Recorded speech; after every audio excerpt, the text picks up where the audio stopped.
Y el tema del cual vamos a hablar el día de hoy es un tema pues muy interesante, porque verdaderamente el dolor testicular crónico de repente se convierte para los urólogos en lo mismo, ¿no? Lo mismo que tiene el paciente se convierte para nosotros, porque de repente ya no sabemos qué hacer con el paciente, de repente estamos siempre en la disyuntiva de cómo seguirlo estudiando, qué más solicitarle, lo enviamos a psiquiatría, psicología, y en realidad vamos a ver y vamos a darnos cuenta que muchas veces omitimos algunas cosas, tanto en el diagnóstico como en el tratamiento del paciente con dolor testicular crónica u orquialgia crónica. La primera pregunta. Desde el punto de vista operacional, la definición de orquialgia crónica es que el paciente con más de 3 semanas de dolor testicular intermitente no está en relación en el tiempo, sino cuánto interfiere con la calidad de vida del paciente. Esa es la opción B. La opción C sería 3 semanas de duración que interfiere, 3 meses, perdón, que interfiere con la calidad de vida, o 3 años sin importar la intensidad. Y rápido ya, Arthur, la opción C. La definición es justamente, la opción correcta es la C. Y el dolor testicular, ya sea uni o bilateral, que puede tener un carácter intermitente, eso es importante, el paciente no lo refiere todo el tiempo y debe de tener, se ha puesto un punto de corte en el tiempo que son 3 meses o más de duración. Interfiere con la actividad del paciente, afecta a la calidad de vida en forma importante y el paciente busca atención médica. Desde el punto de vista epidemiológico, la importancia de esta enfermedad se estima que afecta más o menos al 5% de la población mundial. Sin embargo, no todos los varones solicitan ayuda, porque no es un dolor tan intenso como que muchos de ellos acudan, pero se estima que más o menos el 5% de la población puede llegar a presentar dolor testicular. En los Estados Unidos se estima que no de dolor testicular, sino de algún tipo de dolor crónico de cualquier parte de la economía, alrededor de 116 millones de pacientes, de personas, padecen dolor crónico. Es como la tercera parte de la población de Estados Unidos, aproximadamente. Es más frecuente entre varones entre los 20 y los 30 años de edad y tiene implicaciones económicas también. ¿Por qué? Porque el varón deja de hacer sus cosas, porque deja de ir a trabajar. O sea, hay pérdida en la productividad del individuo. Y también los cuidados médicos, ultrasonidos, tratamientos, todo lo que damos los médicos para el tratamiento de dolor testicular, del dolor testicular crónico. El problema con la orquialgia crónica es que hay poco interés en ella. Los médicos, insisto, desdeñamos mucho al paciente con dolor testicular crónico, les llega la consulta y no lo quieren ver, ya no saben qué hacer con él. De hecho, yo les pido a ustedes, a los residentes, a mis compañeros, que si tienen pacientes con estas características, me los envíen a la consulta el día viernes, ¿no? Los estamos atendiendo, estamos haciendo una casuística ahí de estos pacientes en una base de datos. Entonces, realmente la sintomatología, el cuadro, las características de estos pacientes son descritos en forma escasa. Lo mismo sucede con los tratamientos, las intervenciones que podemos hacer con ellos. Y de hecho les pongo este punto, en el punto número 4, una situación muy importante. En esta revisión que hice para esta charla, los 3 artículos más citados, en todo lo que revisen ustedes de orquialgia crónica, tienen más de 20 años. Es decir, no hay productividad vigente, actual en ese sentido. Por eso es que urge estudios multicéntricos para ver verdaderamente las dimensiones de este problema. Entonces aquí viene otra pregunta. La pregunta es, hablando de la inervación del escroto, ¿cuál es la inervación aferente principal del escroto? A, pudendo, B, escrotal, C, nervio eréctil, D, genitofemoral e inguinal. La inervación principal, como bien dijeron sus compañeros, la respuesta correcta es la opción D, son los nervios, el genitofemoral, el ilio inguinal. Es la inervación principal, son nervios somáticos de la rama genital, estos dos, pero tiene algunas otras ramas autonómicas de ganglios parasimpáticos de T10 a T12 y de T10 a L1, básicamente el epidídimo y el conducto deferente. Pero las dos ramas más importantes que inervan no solamente exclusivamente el escroto, sino parte de la región inguinal también, porque a veces también la orquialgia se puede combinar o confundir o combinar con inguinodinia, o sea, dolor inguinal, está dada por estas dos ramas.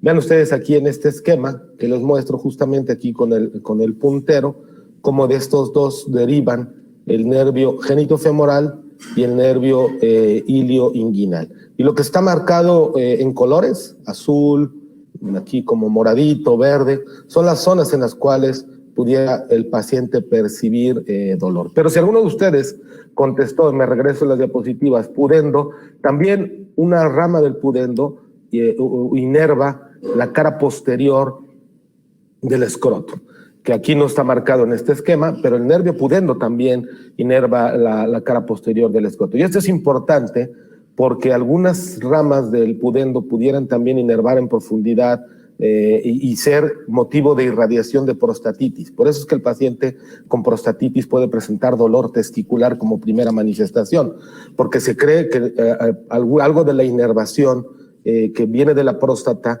algunas ramas también inervan la cara posterior del escroto, del testículo, y entonces el paciente percibe como una cuestión de la inflamación prostática, lo manifiesta como dolor testicular. Pero principalmente el genitofemoral, el ilioinguinal y la cara posterior, el pudendo, son los que inervan el escroto. Y las vías de integración del dolor, bueno, son las mismas, ¿no? La transducción a través de los nervios periféricos que hacen relevo en los ganglios dorsales, y el dolor básicamente se integra a nivel central, a nivel del tálamo. Esto puede tener implicaciones mucho en la calidad de vida del paciente. No es algo que le va a quitar la vida al paciente, que para nosotros es más importante, pues un cáncer de riñón, un cáncer de próstata, pero verdaderamente afecta en forma muy importante su productividad y la calidad de vida. ¿Y por qué estos pacientes son más sensibles? Bueno, evidentemente ahorita vamos a revisar cuáles son las causas de dolor testicular crónico, es decir, hay enfermedades que producen dolor testicular crónico, y esas enfermedades las tendremos que tratar, si es un varicocele, si es una epididimitis, pero hay pacientes los cuales se catalogan como orquialgia crónica idiopática, es decir, el término idiopático implica que no sabemos la etiología, el diagnóstico puntual. Entonces la pregunta es, ¿por qué esos pacientes son más sensibles, digamos? ¿Por qué perciben más el dolor? Y en realidad este estudio que hizo estos doctores japoneses en colaboración con el doctor Goldstein, básicamente lo que les muestro en estos cortes en inmunohistoquímica es, vean cómo tiene una gran inervación, vean aquí con círculos rojos, aquí está el conducto deferente, esto que ven es el conducto deferente, y vean cómo tiene una gran inervación perideferencial y también en la fascia espermática. Estos nervios de la fascia espermática, que no se sabía que tuvieran tanta inervación, se cree que en estos pacientes tienen una fibrosis y una mayor sensibilidad, lo cual los hace ser mucho más susceptibles de presentar dolor testicular. Y esta presencia de estos nervios es importante, insisto, alrededor del deferente y en la fascia espermática, porque uno de los tratamientos que se ha pretendido utilizar, que no está recomendado, sino con fines de investigación, son los bloqueadores alfa-adrenérgicos, que ahorita les voy a mencionar cuando pasemos al tratamiento. Pero hay una explicación, digamos, anatómica, fisiológica, de por qué estos pacientes presentan una incidencia más elevada de dolor. Es tan, digamos, se le da tan poco interés al dolor testicular crónico que no hay una guía puntual de recomendaciones para el manejo, para el diagnóstico y para el manejo de estos pacientes. Está incluido dentro de las guías de dolor pélvico crónico, de las guías europeas que les muestro aquí. Vean ustedes las conclusiones y las recomendaciones. En blanco están las conclusiones, las que están en el recuadro rojo en este momento. Y entonces dice que lo que les mencionaba, que los nervios juegan un papel importante en el dolor escrotal. Vamos a ver ahorita la utilidad del ultrasonido, de algunas causas específicas como el síndrome postvasectomía y algunas otras cosas que vamos a desarrollar en el transcurso de la plática. Pero básicamente el motivo de esta diapositiva es mostrarles que solamente como un apartado pequeño de las guías de dolor pélvico crónico está incluido lo que estoy marcando aquí con el puntero, que es el síndrome escrotal doloroso. Entonces, verdaderamente, con poca evidencia, con estudios de una gran antigüedad y escasa evidencia, verdaderamente el dolor testicular crónico se convierte en un dolor de idem para nosotros, ¿no? En un dolor de lo mismo para los médicos, porque verdaderamente cuando llega el paciente, pues quisiéramos hacer esto, ¿no? Ponernos el estetoscopio y colgarnos, porque además son pacientes ya ansiosos, son pacientes que a veces se hace un círculo vicioso, y el paciente sí tiene un dolor testicular, pero luego ya se combina con un problema ya de ansiedad y un problema psicológico. Constituye una queja molesta, fastidiosa, frustrante no solamente para el paciente, también es frustrante para el médico, y puede incluir, y tenemos que tener en mente, otras estructuras paratesticulares que pueden estar involucradas en la sensación del dolor. El paciente llega refiriéndolo como que el testículo lo tiene como atorado entre la entrepierna, como que se tiene que jalar la ropa, como que le estorba. Muy frecuentemente lo refieren los trabajadores del volante, los choferes, esta situación, o lo refieren como un dolor al día siguiente de cuando le pegan así como un balonazo, ¿no? En la secundaria, en los testículos, el dolor referido al hipogastrio. Como ya les mencionaba, aumenta con viajes largos, en posiciones incómodas, ¿no? Es como los pacientes caracterizan este dolor. Y hay muchas causas de dolor escrotal. Vean ustedes aquí, les muestro en el recuadro rojo, en el rectángulo, la epididimitis, la torsión testicular, poco frecuente, pero los tumores testiculares pueden dar dolor. Sin duda el varicocele es una causa frecuente de dolor, el hidrocele, los quistes de epidídimo. ¿Qué tenemos que hacer con estos casos de dolor testicular? Tratarlos. En este caso no es orquialgia crónica idiopática. Puede ser orquialgia crónica, pero no es idiopática porque tiene un diagnóstico. Entonces deberemos de tratar puntualmente la causa que le está originando el dolor al paciente y sin duda la atenderemos. Ahora pasamos a la siguiente pregunta, viene la siguiente ardilla, y entonces la pregunta es, ¿cuál es la incidencia del síndrome doloroso postvasectomía? ¿No? Las opciones son 5%, la opción B, que es 52%, aunque menos del 10% busca tratamiento. Si hay gente que cree que no existe el COVID, pues seguramente habrá gente que cree que no existe el síndrome doloroso postvasectomía, y el 22%. Y entonces la respuesta correcta, como bien dijeron sus compañeros en el chat, es la opción B. Lo están viendo aquí en este recuadro de este otro artículo de la epidemiología de la orquialgia crónica. El síndrome doloroso por vasectomía, más o menos, se cree que tiene una incidencia mucho mayor, pero solamente alrededor del 6% de los varones, como decía la opción menos del 10%, buscan ayuda médica. Puede ser hasta 7 años después de haber realizado la vasectomía. Yo en lo particular he operado a 2 pacientes de reconexión de vasectomía de vaso-anastomosis, cuya causa del dolor fue el síndrome doloroso postvasectomía. Entonces, la recomendación es que le digan a su paciente que existe alguna probabilidad baja, yo les diría que le comentaron menos del 10%, de que pudieran presentar síndrome doloroso postvasectomía, porque esto es real, porque tiene que ver un poco con la inervación que vimos ahorita perideferencial y que vamos a ver ahorita que pasemos a la parte de la microdenervación del cordón para el tratamiento quirúrgico de la orquialgia. Pero puede haber otras causas que pueden ser causa de dolor, y es un dolor referido. Vean ustedes, estas 3 en particular pueden ser causa de dolor testicular. Probablemente lo que más veamos nosotros sea los cálculos y las hernias, ¿no? Pero aquel dolor que aquel cálculo que ya viene bajando, que se refiere al testículo, que a veces nos ha llegado a confundir, a mí por lo menos en un par de ocasiones, con una torsión testicular, puede ser un cálculo que viene bajando. Recuerden que las mujeres, este dolor se refiere a los labios mayores, que es el análogo del escroto en el varón. Entonces tenemos este algoritmo de manejo del paciente con dolor testicular. Si tenemos un paciente con dolor testicular de más de 3 meses de duración, si no tiene más de 3 meses, no es orquialgia crónica, no cumple con los criterios. Si lo es e interfiere con la actividad diaria, cumple con los criterios de orquialgia crónica idiopática. Hacemos la historia clínica y la exploración física, que es muy importante, ahorita lo van a ver en las siguientes diapositivas. Si ya, voy aquí, váyame siguiendo con el puntero, si ya tenemos un diagnóstico, tratamos la causa, si es un varicocele, si es una epididimitis, lo que fuera. Si no hay diagnóstico, entonces tenemos que soltar un ultrasonido, exámenes de orina, y y si a pesar de eso no tenemos diagnóstico, cumple con el criterio de orquialgia crónica idiopática, ¿correcto? Y que vamos a ver ahorita cómo lo debemos de abordar. Este estudio que evalúa, de lo que ven en la tabla ustedes, es la sensibilidad, la especificidad del valor predictivo positivo y el valor predictivo negativo, faltaría ahí el área bajo la curva, es la forma en que se tienen que evaluar las pruebas diagnósticas. Estamos acostumbrados que si las pruebas diagnósticas se evalúan mediante sensibilidad, especificidad y lo que ustedes ven ahí de valor predictivo, positivo y negativo. Y vean ustedes cómo en este estudio lo que se compara es la exploración con el ultrasonido. Es decir, la pregunta es, ¿qué tan buena es sola la exploración física para poder llegar a un diagnóstico? Y la conclusión es que verdaderamente la exploración rivaliza con una buena exploración física.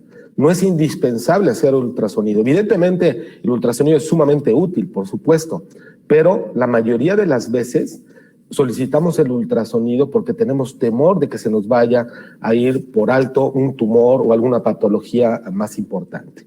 Se debe de solicitar ultrasonido en un paciente con exploración física. La mayoría de veces sí se solicita, no es indispensable, pero varios demuestran que la mayoría de las veces el ultrasonido en estos pacientes es normal. Es decir, debemos de tener en mente nosotros como urólogos y hacerle saber al paciente que dolor escrotal no necesariamente es sinónimo de patología testicular o patología escrotal. Puede ser un dolor referido, como los ejemplos que les mostré, frecuentemente la prostatitis, que probablemente es lo que más vemos nosotros. Se deben hacer más estudios. La realidad es que en este estudio que les muestro, se demostró que en el 91% de los casos, estos estudios que se solicitan son normales. Muchas veces los solicitamos para salir del paso con el paciente.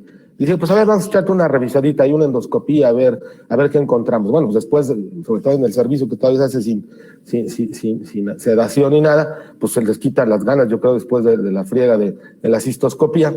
Pero verdaderamente hay que hacérselos en forma dirigida a los estudios y pensar que podemos estar ante un paciente con orquialgia crónica idiopática, que les pido, como les decía, que si se encuentra con este paciente, mándenlo, refiéranlo a la consulta los días viernes.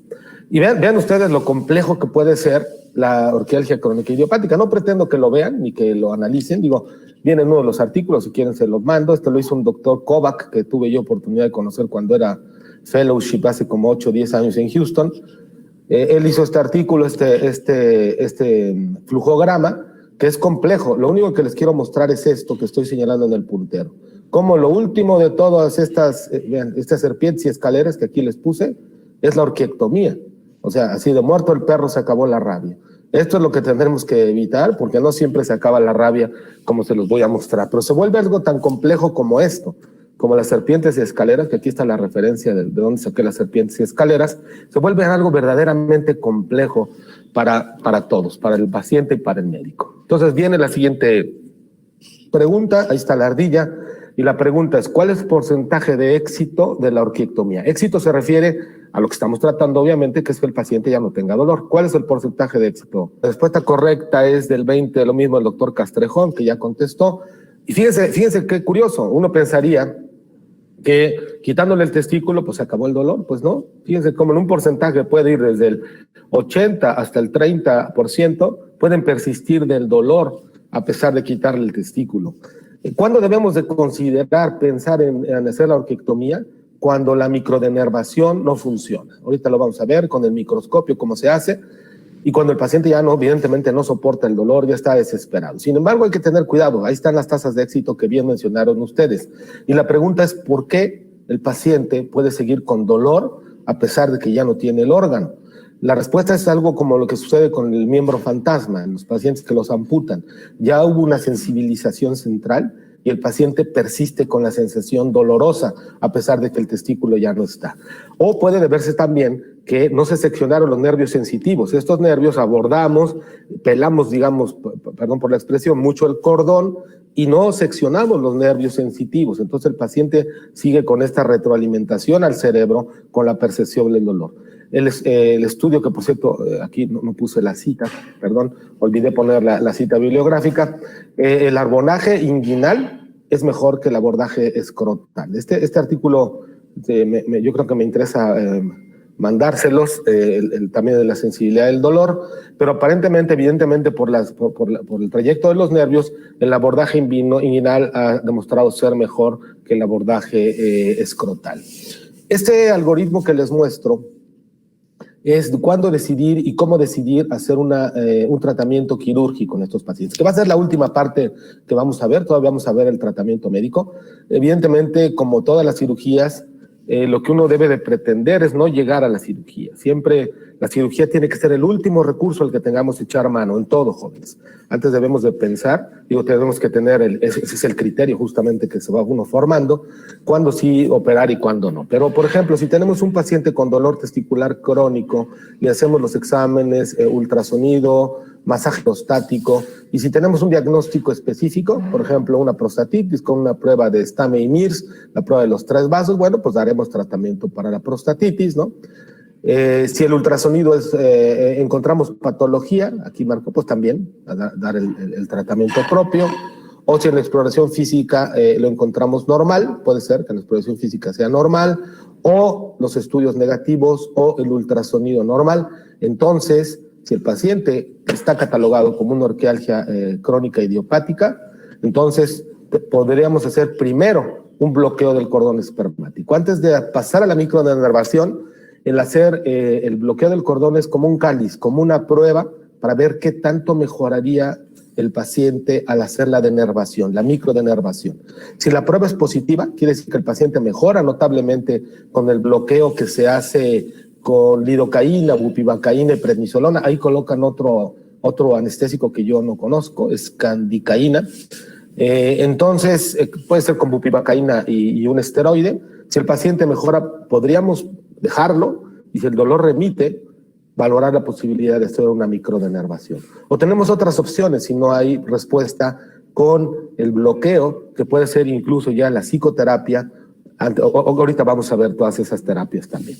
Pasemos ahorita, antes de pasar a la parte quirúrgica, que es la parte final de la plática, el manejo médico de la orquialgia. ¿Qué tenemos que hacer con este paciente que nos llega a la consulta? Y básicamente les voy a hablar estas últimas diapositivas de estos 7 puntos.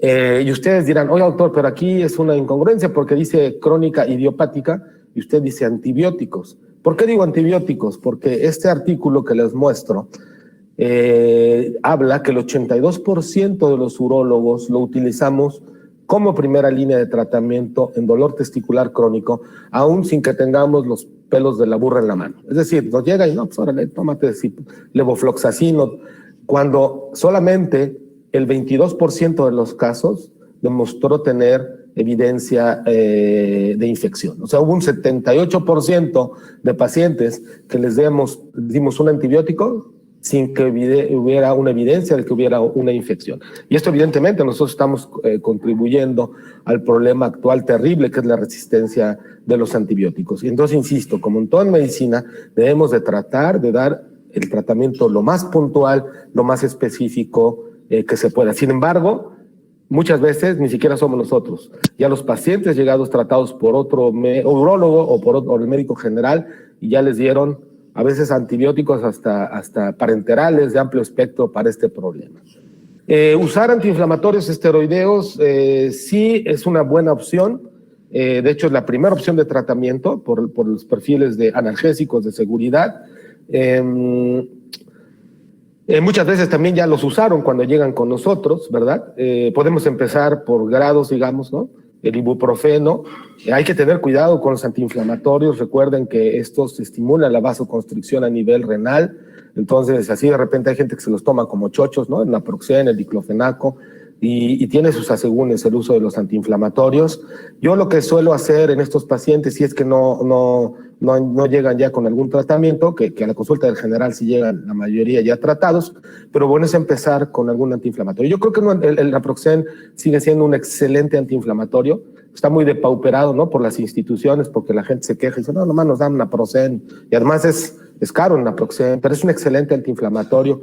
Tiene el problema un poco de la tolerancia gástrica, los combino con alguna cuestión de ranitidina, alguna así, les doy por lo menos 7 a 10 días de tratamiento de naproxen, me voy un poquito, los llego a extender hasta 2 semanas si son jóvenes, y algo que sí frecuentemente les pido que utilicen es frío. Puede ser, la recomendación puede ser frío o calor, pero yo en particular les pido que sea frío. Me gusta que utilicen estas bolsitas congelantes que se meten, valga la redundancia, al congelador, y le pido al paciente que cuando llegue de trabajar en la noche, en lo que cena, se meta la bolsita del congelante entre los chones y el pantalón, y ahí que lo deje el tiempo que tarda en cenar, que suelen ser 20, 30 minutos en lo que cena, y todos los días el frío. Hay algunos pacientes que refieren mejorar con el calor. Cuando esos pacientes dicen que es así, bueno, lo que ellos les dé más confort es lo que debemos de hacer. Recuerden que en prostatitis, cuando la causa prostatitis, que no es orquialgia crónica idiopática, pero prostatitis, el calor, los baños de asiento, los sediluvios, son los que hacen mejorar mucho la sintomatología en estos pacientes.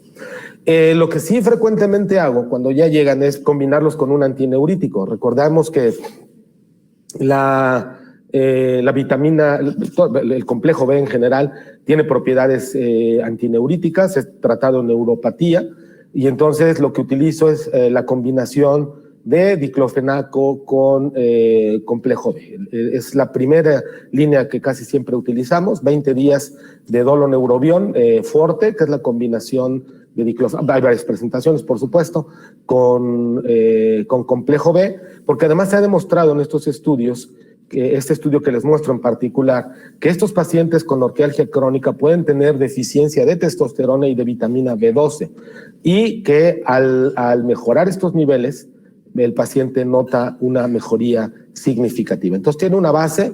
Lo de la testosterona todavía está muy en vías de investigación, no es algo como que yo les recomiende, utilicemos testosterona para la orquialgia crónica, no, pero sí el complejo B, que tiene probadas propiedades antineuríticas. ¿Cuándo pasar a los antidepresivos y por qué? ¿Por qué utilizar antidepresivos en estos pacientes?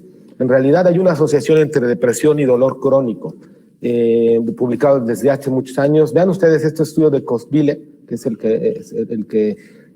algunos de los que les muestro, son estudios de Bertolini de 1983, ¿no? Lo que les mencionaba de la antigüedad de la evidencia. En realidad, yo antes de pasar a utilizar estos medicamentos con los cuales, evidentemente por mi condición de urólogo no estoy tan familiarizado, entonces prefiero interconsultar a psicología o a psiquiatría si es que sospecho que la causa del dolor puede ser algún problema depresivo o algún problema psicológico o psiquiátrico, porque verdaderamente no estoy tan familiarizado con el empleo de estos medicamentos, pero sí con los neuromoduladores, que es algo que sí les recomiendo utilizar. Si este paciente ya utilizó antiinflamatorios con complejo B y no hay mejoría, calor local, entonces podemos pensar en utilizar ya sea la gabapentina o la pregabalina. He tratado a algunos pacientes que refieren dolor perineal, ese me lo mandó algún urólogo que quería que lo resecara, y el paciente verdaderamente tenía un dolor neuropático que refería en la base del escroto, en la base del pene y el periné, y era un dolor neurítico. Le di pregabalina y mejoró en forma sorprendente. Sin duda la gabapentina es de las más estudiadas, tiene propiedades antiepilépticas y es ampliamente utilizado para herpes, para neuropatía diabética. Hay que empezar con dosis progresivas porque el paciente se marea, se siente muy somnoliento, se siente mal. Estas son las dos presentaciones más frecuentemente utilizadas. El Neurontin, los dos de Pfizer, ¿no? Lírica, yo les empiezo con 75 miligramos, por lo menos unos 10, 12 días, veo cómo van respondiendo. Si no hay muchos efectos secundarios, les subo la dosis, y es un poquito ir valorando en cada paciente dosis-respuesta con este medicamento, que por lo menos les recomiendo que utilicen un par de meses estos pacientes. Esto es lo que les mencionaba de los bloqueadores alfa-adrenérgicos, de cómo la evidencia histológica que les mostré en las primeras diapositivas de una gran cantidad de nervios perideferenciales y en la fascia espermática da punto pues a pensar en estos estudios de investigación básica, en roedores básicamente, en los cuales estos pacientes presentarían una hipersensibilidad a la actividad alfa-adrenérgica, lo cual va a condicionar básicamente espasmos y esto originaría el dolor. Recuerden que, por ejemplo, cuando nosotros operamos pacientes de vasoanastomosis, yo les pido que no eyaculen durante un mes, porque el conducto deferente se contrae en forma muy importante durante la eyaculación y esto puede hacer que perdamos la anastomosis. Entonces, esta hiperactividad, esta hipersensibilidad adrenérgica originaría espasmos en el conducto deferencial, en el cordón espermático y el dolor que refiere el paciente. Desde el punto de vista teórico hipotético, la utilización de bloqueadores alfa es una intervención lógica. Sin embargo, todavía no es ni siquiera una recomendación y solamente está contemplada como una línea de investigación. ¿Tenemos otras opciones? Sí, tenemos esto, que se llaman los TENS. Los TENS es lo que se utiliza en los parchecitos que le ponen uno aquí en la espalda o en otras partes del cuerpo para dar estos como toquecitos que producen contracciones. Los TENS reducen también en forma importante el dolor. Es una modalidad de terapia física que ha sido ampliamente utilizada y básicamente lo que hace esto es estimular a los receptores opioides a producir ellos mismos sustancias.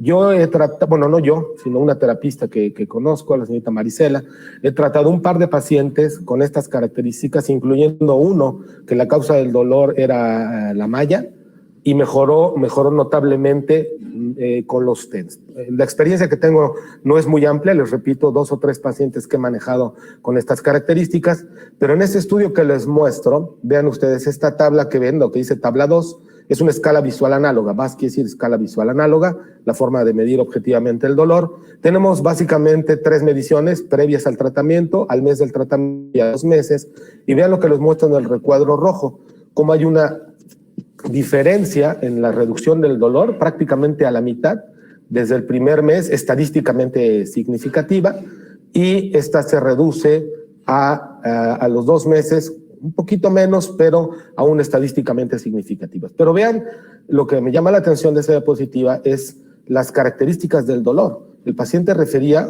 en promedio, este grupo de pacientes, un dolor 7 de 10.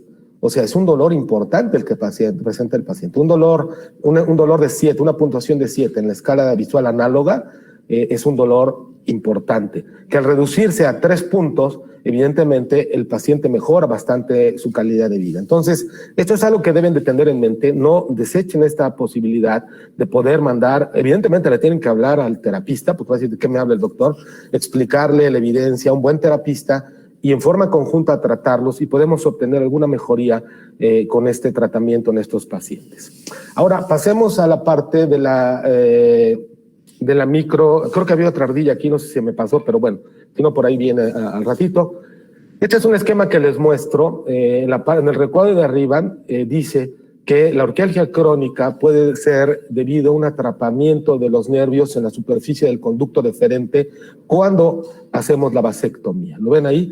Eso puede ser la causa del síndrome doloroso post-vasectomía. Por eso es que hay que tratar en la vasectomía de pelar lo más que se pueda el conducto deferente, además de que evitan los vasos sanguíneos y van a tener cualquier problema. Ustedes han visto cómo lo hacemos cuando lo hacemos con el CTLI, queda muy peladito el conducto deferente.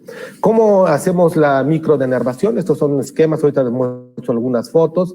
Básicamente hay que abordar la región inguinal para identificar el nervio ilioinguinal, el cual es pues mucho se puede identificar a simple vista, pero evidentemente es más fácil con el microscopio, y entonces este es ligado y como medio, digamos, escondido, como metido así en el mismo anillo inguinal.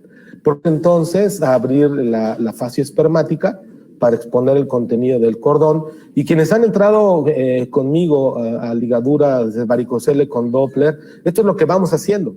Básicamente es lo mismo que hacemos en la ligadura del varicocele, pero aquí vamos a ir ligando todos los tejidos, todo, identificando con el Doppler, que no ligamos las arterias, pero básicamente es pelar el cordón espermático, dejar solamente linfáticos, arteria y el conducto deferente. Esta sería una imagen de este artículo que aquí les muestro la referencia. Yo digo que las sedas se ven muy feitas, pero bueno, vean aquí arriba cómo se ve muy bien el conducto linfático. No está ligado, solamente le pasó una seda por abajo. Se ve perfectamente bien el conducto linfático y las demás estructuras vasculares. Como dice aquí, las venas, la grasa, el conducto deferente, varias estructuras venosas, todas fueron ligadas conceda 2 o 3 ceros. Y se confirma la patency, es permeabilidad de la arteria a través del ultrasonido Doppler. Este es otro esquema que les muestro de la denervación del cordón. Vean ustedes, queda básicamente exclusivamente la arteria, algunos linfáticos y el conducto deferente. Y esta imagen que les muestro es de lo que nosotros hacemos en el hospital, eso es el Doppler, vamos identificando estructuras. Entonces, básicamente, eso es lo que se hace, ir aislando, ligando venas y preservando linfáticos, la arteria y el conducto deferente, de tal forma que queda colgando. Esto es factible, siempre es el temor de decir, híjole, no, pues ya casi que le estoy haciendo una microorquiectomía, pero quienes han visto, los residentes que han entrado conmigo con el microdoppler, saben que no hay duda con el microdoppler de que estamos preservando la irrigación de ese testículo. Entonces, finalmente, para finalizar esta charla, creo que ya son las últimas diapositivas, las últimas dos, en conclusión, la orquialgia crónica es una condición con potenciales etiologías, hasta el 50% pueden ser idiopáticas, pero en realidad para catalogarla como idiopática tenemos que hacer un buen trabajo diagnóstico. Verdaderamente, por ejemplo, algo que no mencioné, pero que es muy importante y también los residentes lo han visto en la consulta, es pedirles clamidia, ureaplasma y micoplasma como causa de orquialgia crónica. Es más frecuente de lo que nosotros creemos. Tenemos que solicitar toda la batería necesaria antes de que hagamos lo fácil, que es catalogarla como idiopática.